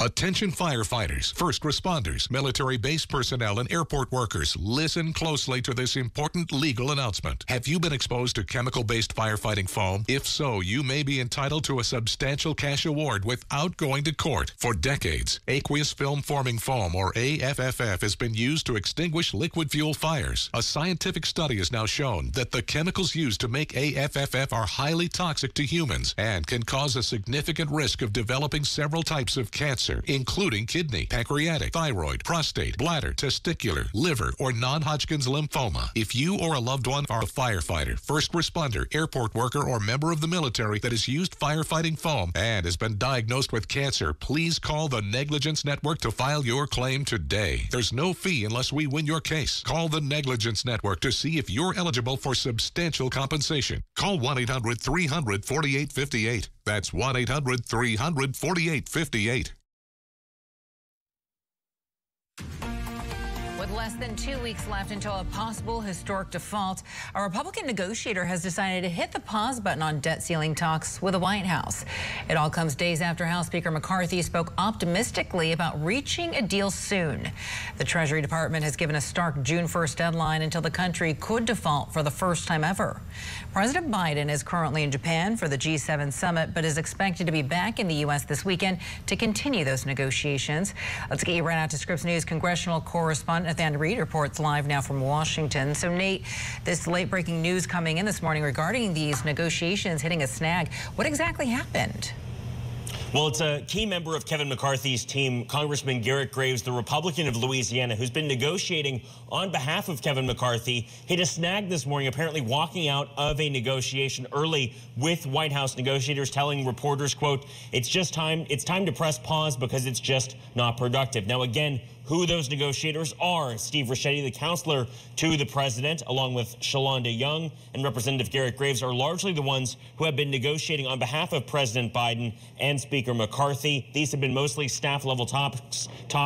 Both Ricchetti and Young are both well-known on Capitol Hill. They've negotiated many a bipartisan proposal in the past. At this point, though, the White House is firing back, saying in a statement, quote, there are real differences between the parties on budget issues, and talks will be difficult. The president's team is working hard toward a responsible bipartisan solution that can pass the House and the Senate. So at this point, those talks might have stalled. Again, a little update, though, on timing here. Remember, President Biden is still in Japan. There's a very difficult time difference with him. And so while the negotiators can only do so much, this could potentially be because the president is overseas. He is continuing to represent U.S. interests at the G7. He did say, though, that he'll be returning early from the G7 to try and kickstart these negotiations. Once again, that was a pre-planned decision before he left. But, Veronica, just a reminder here, what's at stake? If the U.S. were to default in less than 13 days, that could mean Social Security payments could stop going out on time. That could mean that military salaries could be delayed or not go out at all. Interest rates could spike and the U.S. economy could be thrust into turmoil. We're talking the possibility of another recession. Yeah, that's right, Nate. But I mean, you raise a really good point. All is not lost because the president does get back from the G7 summit this Sunday. So hopefully that will speed things up with the negotiation. And we are less than 13 days away from the so-called X date, which is June 1st. So if a deal is reached, Nate, how long would it take to implement? Well, let's start with the basics here. For one, Congress is out for the weekend. So even if a deal were to be miraculously reached, this afternoon in 20 minutes, they wouldn't consider it until next week. That being said, the U.S. Senate also on a slated recess next week. They're not going to be in Washington. Senate Majority Leader Chuck Schumer, though, telling senators that they should be on 24-hour notice to return to Washington to vote on a deal if one is reached. That really means the clock is running out here. The House of Representatives slated to meet for just 4 days next week. Really, the time is ticking. The White House, though, saying President Biden's decision to return early, of course, made before this latest breakdown in talks, is partially so that he can actually get in a room with Kevin McCarthy and hammer out a bipartisan solution. Take a listen. The president felt like, given the looming deadline and given where the teams were in the last couple of days, that the best use of his time was to be back in Washington to make sure that Congress does its duty. And again, he's willing to sit down, as the teams are right now, to talk about budgets and appropriations issues with Speaker McCarthy and his team. And he wants to make sure, the president wants to make sure that he's present, as those negotiations and those discussions wrap up. And not only is President Biden returning from Japan on Sunday, he also said he'd host a press conference to talk about the status of debt ceiling talks at that point. Kevin McCarthy, the House Speaker, had previously expressed a level of confidence that a deal could be reached as soon as today, potentially even next week. But remember, Veronica, the time is ticking. Even as soon as a deal is reached, they're going to need a rush to get it through Congress and prevent the U.S. from hitting the debt limit for the first time in American history. All right. You did say that he's going to be holding a press conference this weekend, so hopefully we'll have more information then. Nathaniel Reed reporting live from Washington. Nate, thanks so much. So if the U.S. defaults on its debt obligations, like Nate was just saying, it will affect all Americans, including members of the military. National correspondent Tammy Eswick explains how. A fight in Washington over the national debt could be felt by U.S. service members worldwide if the country defaults. We won't, in some cases, be able to pay our troops with any degree of predictability, and that predictability is really, really important for us. But this would have a real impact on the pockets of our troops and our civilians. The impasse between Democrats who want to raise the debt limit and Republicans who want to cut spending before agreeing to raise the limit. This has left the military feeling caught in the middle. With no agreement, the country could default on its bills, including meeting the military payroll, at least on time. The Treasury could decide who gets paid, and the military, with 1.3 million active duty members, is a big commitment money-wise. According to the Bipartisan Policy Center, the U.S. needs to cover $4 billion in military salaries on June 15th. That's money not only to support soldiers, sailors, and Marines, but their families as well. 2 weeks earlier, on June 1st, the bill is $12 billion for veterans benefits and another $12 billion for military and civil retirement. Well, certainly it would impact our reputation worldwide. We are known for being very dependable, paying our bills on time, and a source of stability globally. Not only are salaries at stake, leaders say overall military spending, about $2.3 billion a day, is essential to national security. That includes paying contractors and vendors. Let me make one comment on that default piece, though. Yes, sir. China right now describes us in their open speeches, et cetera, as a declining power. Defaulting on the debt will only reinforce that thought and embolden China and increase risk to the United States. Skipped or late paychecks would mean hardship for many in the military. Shannon Razadin, whose husband is in the Navy, says some of the lower-ranked members are already facing struggles covering the bills. We're seeing families having a hard time making ends meet. They're having a hard time seeking out the support. They're experiencing an incredible housing cost burden too. And some of the allowances and things like that are in place just have not kept up with the current landscape and the cost of living. Tammy Eswick, Scripps News. Coming up next, new numbers show home prices are rising and fewer homes are on the market. Straight ahead, we're going to examine what it actually means for potential home buyers. Also, families of Americans detained overseas say that they are tired of fighting for their loved ones' freedoms. We'll be right back. So much encouragement in many years. They're taking their fight to the White House with the help of former detainees. After this. Do you spend hours maintaining your gutters? Save that time with LeafGuard's maintenance-free system. Call 1-833-2-GUTTERS. Mesh filters sit on top of your gutters, building up debris and eventually clogging. Then they need to be cleaned too. Honestly, your home should have been built with LeafGuard gutters. LeafGuard's wraparound hood deflects debris and keeps water away from your home. The one-piece seamless system is strong, 20% thicker than average, and built to last. Plus, LeafGuard is guaranteed to never clog for as long as you own your home. Right now, get a complete LeafGuard system for only $99 down, $99 a month, and $99 installation. You'll also receive a $100 Visa gift card with a free gutter inspection and in-home estimate. Damage from clogged gutters can cost you thousands. Never worry about clogged gutters again. Don't wait, you've still got time. Call 1-833-2-GUTTERS today. That's 1-833-2-GUTTERS. I don't get paid until next week. I got you. I'm Dave, and I can spot you up to $500 of your future money instantly. Up to $500 instantly? What else is in my future? A new couch. Only. Get up to $500 instantly with Dave. Attention all business owners. If you had W-2 employees during the COVID-19 pandemic, you may be entitled to up to $26,000 per employee with the Employee Retention Tax Credit. The deadline to file your claims is approaching. Call now to see if your business qualifies. This approved payroll tax refund program from the U.S. Treasury Department is set up to reward business owners who kept employees on payroll during the pandemic. There is no upfront cost to see if your company is eligible. Plus, if you don't receive a refund, you pay nothing. You want a trusted partner who understands the IRS guidelines. ERC advisors are standing by to help your business claim your COVID refund. You may be entitled to up to $26,000 per employee. This quick and easy call can get your business the money it deserves. Don't miss the deadline to file your claims. Just call 800-259-3916. That's 800-259-3916.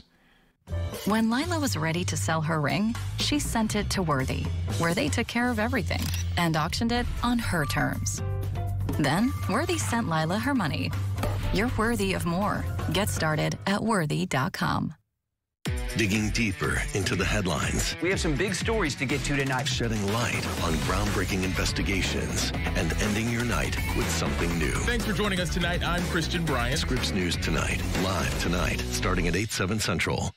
I'm Jason Bellini in Ukraine, reporting for Scripps News. In a war half a world away, you learn pretty fast when you just survive. There are stories you will never forget. Stay with Scripps News.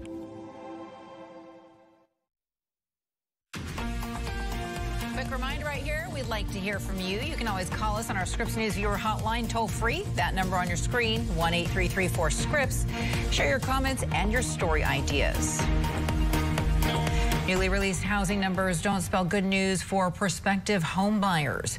National correspondent Vanessa Mishanya takes a closer look at the numbers and how they translate into real-world struggles for people in the housing market.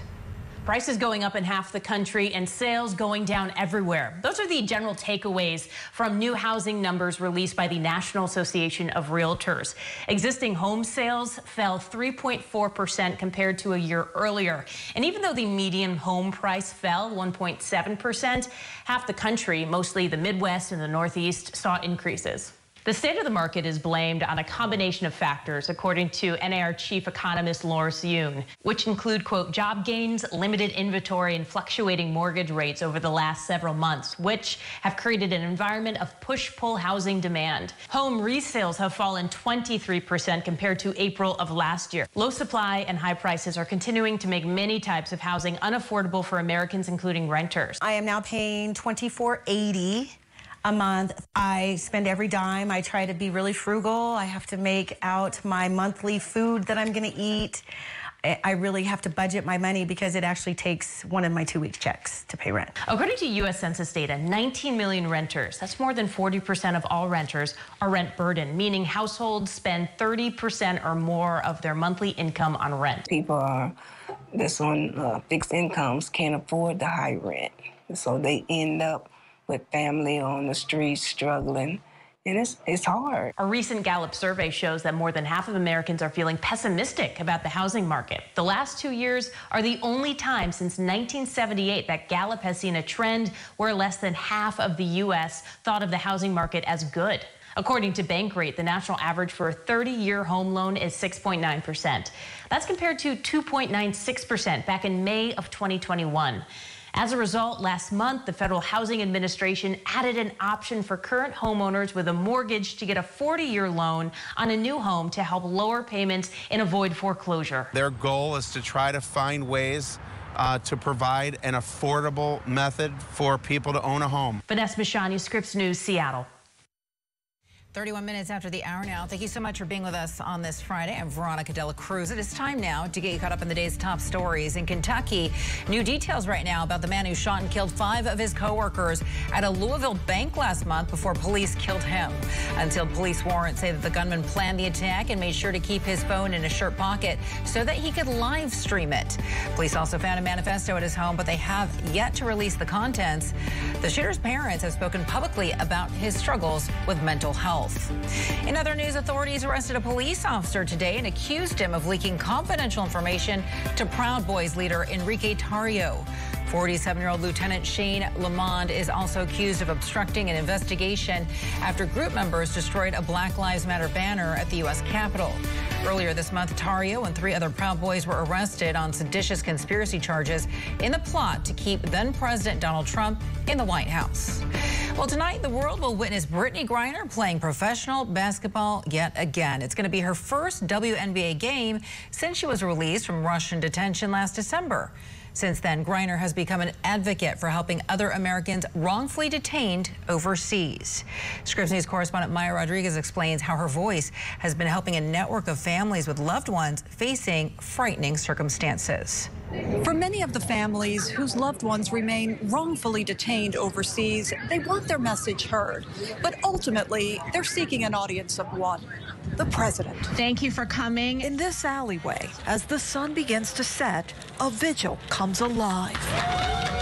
On the walls here, the faces of Americans who the U.S. government agrees are wrongfully detained overseas. Why isn't the U.S. government moving? Their families pushing for the White House to bring them home. On the one hand, we're doing great as a campaign. On the other hand, my brother is still not home. The mural is the work of the Bring Our Families Home campaign, led by Netta Shargi. Our voices are getting louder. Her brother Ahmad is an American citizen who's been held in Iran for 5 years on what the family says are false accusations of espionage.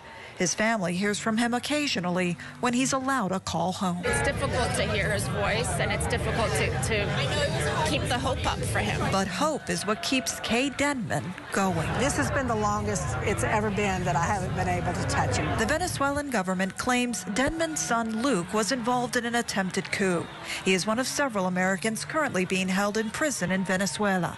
7 others held there were recently released. I haven't felt so much encouragement in many years.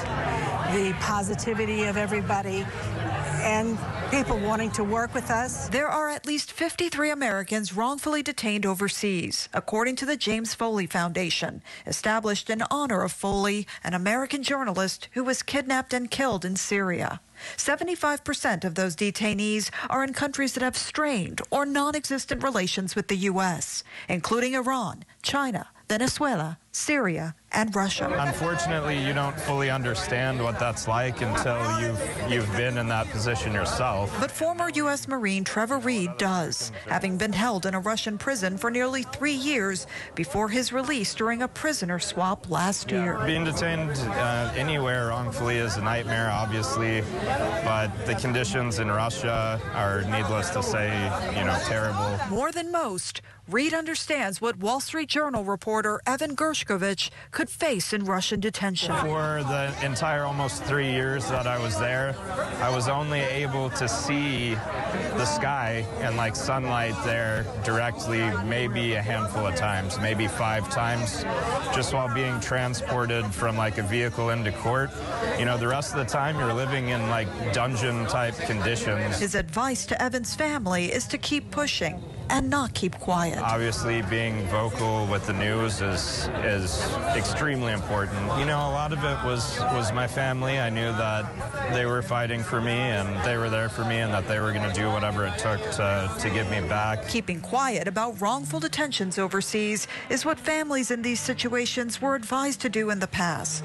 But Netta Shargi says that's changing. I think Brittany Griner and Sherelle Griner really changed the face of how we look at wrongful detainees and hostages. They have really been obviously very public about it, and because of them, more of our Americans know about it. So thanks to them, I think we will never go back into the shadows. And they hope one day help more of these faces step into the light and come home. Maya Rodriguez, Scripps News, Washington. The feud between Florida Governor Ron DeSantis and Disney is costing the state of Florida 2,000 jobs. Disney is throwing out plans for a $1 billion campus in Orlando. The company reportedly told employees the decision was based on, quote, new leadership and changing business conditions. DeSantis now controls Disney World's self-governing district, and the takeover serves as a punishment to Disney's public opposition to the so-called Don't Say Gay bill. The company and state both have lawsuits against each other playing out in state court right now. And we're going to dig deeper into the feud between Disney and the DeSantis administration coming up in the next hour of Scripps News Live. 2:15 p.m. Eastern today, Representative Anna Escami will join us. She represents Orange County, Florida. We're going to be talking about how the rift between the state and one of its largest employers began, where it stands right now, and the message that this spat sends to other businesses considering investing in the state. A recent U.S. News and World Report ranked Florida as the #1 state when it comes to education. And while state officials are touting the recognition, Scripps News investigative reporter Katie LaGrone looked into what the rankings really mean. When you're ranked #1 in education by U.S. News and World Report, which we were. During a press conference to sign several controversial new education measures into law earlier this month. We're already now #1 in education overall. Florida's top politicians and education leaders all used the moment to praise the state's latest distinction. Florida's #1 in education, according to U.S. News and World Report. For the 7th year in a row, U.S. News and World Report dubbed the Sunshine State #1 for higher education. Guys, how about that news? 7 years in a row. The head of the state's university system recently interpreting the recognition to his board like this. It is a testament to our trajectory and the work that we're doing and the impact that we're having. It's working. But a closer look at the details behind these rankings had us wondering what it all really means. And if this #1 higher ed title is really an indication college students are getting the best of it here. U.S. News ranked Florida #1 for higher education. Sounds amazing, is it? No. You got a positive Yelp review. That's in essence what you just got. Akil Bello is director at the National Center for Fair and Open Testing, a group that advocates against the misuse of standardized testing. He's also a vocal critic of U.S. News and World Report ranking systems, using Twitter to call the rankings, quote, terrible and wrong. They're using metrics that no one would actually want to measure if you were looking at education. According to its website, U.S. News' education rankings are measured using a limited number of metrics. Graduation rates, cost of tuition, debt at graduation, and the number of citizens in each state who hold a college degree. Are you going to choose a college based on the number of people with associate's degrees or better that live in the community around it? What does that have to do with the college itself? But what about grad rates? Isn't that a reflection of learning? No, most of the people who end up not graduating are because they didn't have the funding to continue. So unless you disaggregate those who academically didn't graduate from those who financially couldn't graduate, you're not actually saying anything. The U.S. News and World Report rankings are pretty narrowly focused. But Andrew Spar, head of Florida's largest teachers union, isn't writing off the rankings, which deemed the state's pre-K through 12 education system number 14 nationally. While that measurement was also limited to metrics like grad rates, they did include some 8th grade test results and college readiness exams. I wouldn't say I don't take it seriously. I take it for what it is. In a press release, Florida's Department of Education described the rankings as measuring the overall quality of each state's education system. The Florida education model stands alone as a shining example for all other states to follow, Florida's education commissioner added. But if these rankings speak to the quality of education students get here, basically somebody just called Florida pretty. Critic Akil Bello advises you look somewhere else. One of the problems with politicians endorsing these rankings is that they're misleading the public. When you're ranked #1 in education, they're suggesting that these rankings are providing real information about the quality of education when in truth they're not. That was Katie LaGrone reporting there for us.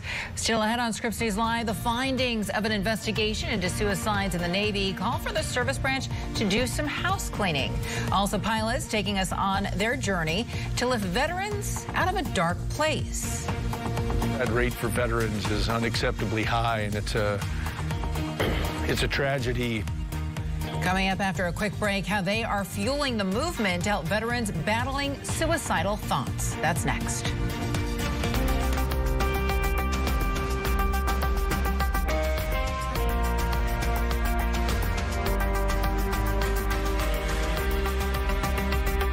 This year, Americans will spend $41 billion on auto repairs. That's right, billions with a B. Why is that number so high? because cars break down. Your vehicle is going to end up in a shop like this too, and if it's no longer under warranty, you're the one who has to pay the bill, and it could cost you thousands of dollars. That is, unless you call CarShield. With a plan through CarShield, administrators will pay for those costly repairs directly to the mechanic of your choice, including dealerships. That means you get protection on major parts and systems like the engine, transmission, electrical systems, and more. Plus, 24/7 emergency services for flat or damaged tires, lockouts, dead batteries, and towing at no additional cost. And there are even rental car options to keep you on the road. I've been a mechanic for 35 plus years now. I've seen thousands of repairs over the years. My happiest customers are the ones that come in who have some kind of auto protection policy that's going to cover the repair that they wasn't expecting anyway. I feel great about recommending CarShield to everybody I see. CarShield has a rich history of dependability, reliability, and success, and has been featured on leading networks like ABC, CNN, Fox News, and more. CarShield is America's most trusted auto protection company.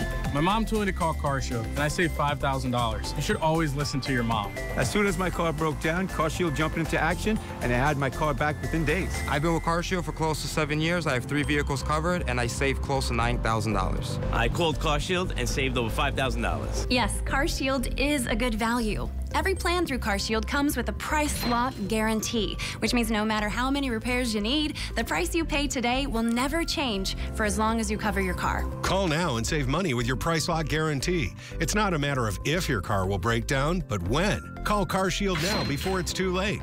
Call 800-287-5264. 800-287-5264. 800-287-5264.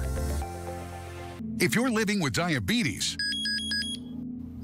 this sound may save your life. Introducing the most accurate continuous glucose monitor available in America. This new monitor alerts you in real time to potential lows and harmful spikes without painful finger sticks. It's so easy to use, now approved for anyone over the age of 2 and proven to lower your A1C. If you administer insulin, you may qualify for a continuous glucose monitor at no cost to you. Call now. It could save your life. Call 800-320-9129. This new CGM technology immediately eliminates your pain and connects right to your smartphone device. That means no more guessing. It's easy to see your glucose number any time of the day. Call now and get free shipping, plus we'll bill your insurance company for you. Satisfaction guaranteed. Don't wait until it's too late. Take control of your diabetes now. Call 800-320-9129. That's 800-320-9129. How does Klein Inspector get among the most big verdicts and settlements of any law firm in the country? Because Klein Inspector is an award-winning team with 5 doctor lawyers, the most of any firm in the United States. And that's why the New York Times calls Klein Inspector a powerhouse law firm. So if a defective product, motor vehicle accident, or medical malpractice caused a catastrophic injury, call Klein Inspector. An investigation into suicides in the Navy finds fault throughout the chain of command. It cites substandard working and living conditions at shipyards, and it recommends upgrades in mental health, housing, food, and internet services. There were 7 sailor deaths on the USS George Washington within 1 year, and 4 were suicides. The ship is located at the Newport News Shipyard in Virginia. And a small organization in the meantime in Virginia is trying to do its part to reduce military suicides. Angela Bohan from Scripps News Norfolk met 2 pilots who are trying to make a difference. It's a tube and fabric airplane. This is built in 1941. It seems retired naval aviator Kurt Muller could talk for hours about his passion for flying. However, for me, I get jaded to just how special flying is until I take somebody up who has this great reaction, and I might get as much, if not more, out of it than they do. Muller has created a nonprofit organization called Tribute Aviation that will take veterans on flights in this open cockpit as a type of therapy. The pilot flies in the back and the passengers up front. This former combat vet has already given many recreational flights and describes a couple of memorable ones, including a woman who just finished chemotherapy. She was looking to check things off of her bucket list. Another he helped overcome his fear of flying. He finally summoned the courage to go. And from the moment the wheels left the ground, you could tell his excitement. You could feel it. You get the wind in the hair. You can hear the roar of the big radial engine and the big wooden prop. You can smell the exhaust and the oil. Mueller hopes that feeling of being in the sky will give veterans a new perspective, literally. And a local psychologist I talked with, who's worked a lot with the military, said she thinks this type of therapy could be ideal for a few reasons. I think that peer model can be really helpful. I know I'm going to a veteran. I know this is someone who likely understands the culture and the experiences I've had. And Dr. Christy Norwood says a healthy adrenaline rush shouldn't be underestimated. You're in a combat zone, you're in crisis mode, and so here's an opportunity to come home, but be able to fly, but in an environment that's safe and healthy. Tex Kelly, a pilot who served 23 years in the Navy, is honored to be part of this endeavor. Suicide rate for veterans is unacceptably high, and it's a tragedy for the nation that veterans come home and struggle with their integration back into civilian life. Me personally, being able to help even one make that transition better and live a more fulfilling life after the service they've given is very satisfying. The military can be such its own culture, and sort of coming out of that culture, and for many people coming out of that culture really quickly and expecting to readjust can be hard, and it can take a lot of time. And Tribute Aviation hopes to help with that challenge, holding monthly gatherings for combat veterans and Gold Star families.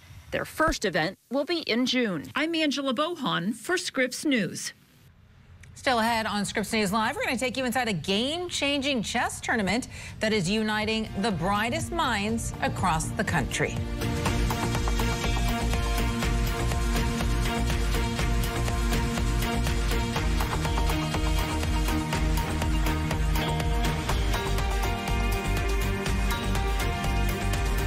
Hi, I'm Kirk Kaiser, and did you know the average funeral costs around $10,000? And if you don't have enough insurance to cover funeral costs, credit card debt, and other expenses, your family is going to get stuck with the bill. Don't let that happen. Call right now. And if you're over 50, you can get up to $30,000 in affordable life insurance, and your acceptance is guaranteed.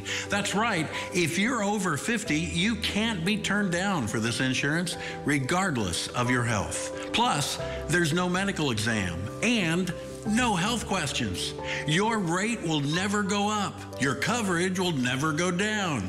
And rates start as low as $5 a week. Your coverage begins as soon as your application is received. Don't wait until it's too late. Just call 800-760-7793. Coverage is guaranteed regardless of your health and cannot be canceled without your approval. Don't leave your family with a huge bill for your funeral. With one fast and easy call, get up to $30,000 in affordable life insurance to help cover funeral expenses and credit card debt, and maybe even leave something for your kids and your grandkids. Remember, if you're over 50, you can't be turned down, regardless of your health. There's no medical exam and no health questions. Best of all, your rates start as low as $5 a week, and your rate will never increase. Nothing is more important than family. So don't leave them with a lot of bills to pay when you're gone. Don't leave your family with a lot of bills to pay for your funeral. Call right now. Acceptance is guaranteed. Call right now. Call now. Call 800-760-7793. That's 800-760-7793. Will you pause real quick? Just sold the car to Carvana. What? All I had to do was answer a couple of questions and got a real offer in seconds. Then they just picked up the car and paid me right on the spot. Sell your car at Carvana.com today. When Lila was ready to sell her ring, she sent it to Worthy, where they took care of everything and auctioned it on her terms. Then, Worthy sent Lila her money. Get what you're worth at Worthy.com. At Rue La La, feel like $1 million without paying the price. Seize the deals on top names before they're gone. Get in to never miss out. Shop RubaLaw.com today. Local, national, and worldwide headlines. Breaking down the day's biggest stories with live reporting from around the globe. I'm Del Walters, and this is your Evening Debrief. Live tonight, starting at 6/5 Central, only on Scripps News. There's a growing movement right now to diversify the game of chess. A collaboration of two historically black colleges brought together some of the best chess players from across the country to compete in a first-of-its-kind tournament. Scripps News correspondent Stephen Graddick takes us. The game is a game of war, it's strategy, it's tactics. So you might think you're smart, but somebody's always trying to outsmart you. The stage has been set here at Morris Brown College, where students from historically black colleges and universities across the country have gathered to compete in a game-changing tournament where being a step ahead is the norm. The opening ceremony gave me chills, just like hearing the claps and seeing all the faces. You know, it was incredible. The idea came about when Alan Cohen from Morehouse College and Shania Francis from Spelman College joined forces to bridge the heavily waged gap between chess and the black community, thus creating the Black Odyssey. Odysseys are historically attributed to periods of enlightenment with art, with thought, intellectual thinking, critical thought. And so we want this to be the pathway and hoping that that's, a reality of getting that to fruition. And in terms of the classic, we noticed that there's tons of tournaments that are catered towards predominantly white institutions, but there has never been a tournament that's for black students and for historically black colleges and universities. It makes me really happy, and even if we win or lose, hopefully Spelman wins. I think we will, but yeah, it's just a proud moment that we brought all HBCUs together through chess and critical thinking.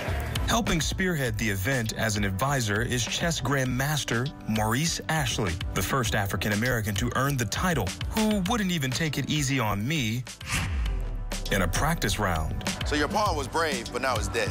I have not figured this game out. No one on the planet has figured this game out. But for me, the pleasure of playing this game as a young person, I was a young kid coming up out of Brooklyn, didn't see a lot of people like me playing the game, especially at the highest level. There was no one that looked like me playing at the grandmaster level.